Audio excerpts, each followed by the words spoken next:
The Ticats opened the season on Sunday in Regina. I'm here with the Spec Steve Milton. And Steve, this is a team that made the Grey Cup last season. What are the expectations for the 2014 version of the Ticats? I think very high, Drew, and I think a lot of people, now this would be people that maybe are not casual fans, but maybe they don't delve into it as much as, say you and I would. I think most people would consider anything less than making the Grey Cup again a failure for the year. I'm not sure that that's fair, but that's the way it is. We've talked a lot about Zach Collaros this offseason.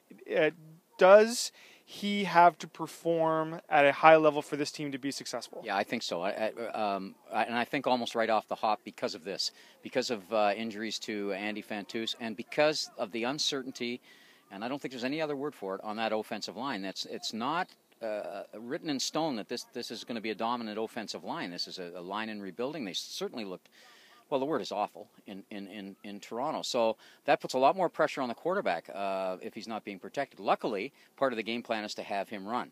And they have to win one of these first three games. They cannot come home 0-3. I mean, they can, of course they can. But as you pointed out to me earlier, if you go 0-3, which the Cats actually haven't done very often, but they sure have gone 1-2 an awful lot in the last decade. And that puts you behind when you're trying to get to that 12-win type thing and automatically get yourself the Eastern Final. And I think that's what they'd really like, is the Eastern Final here, because you don't want to have to win a game on the road. I mean, you can do it, but it's awful hard. And nobody from the East wins the Grey Cup if you have to win a game on the road.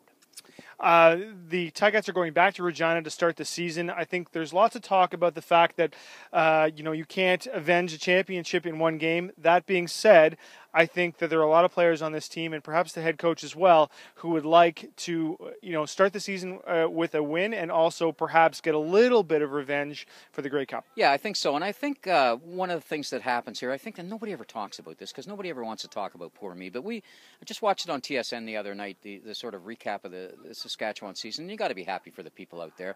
But it was an unfriendly Grey Cup. It was the least friendly Grey Cup. Not about the people necessarily talking to you, but the fact is they were all on one side.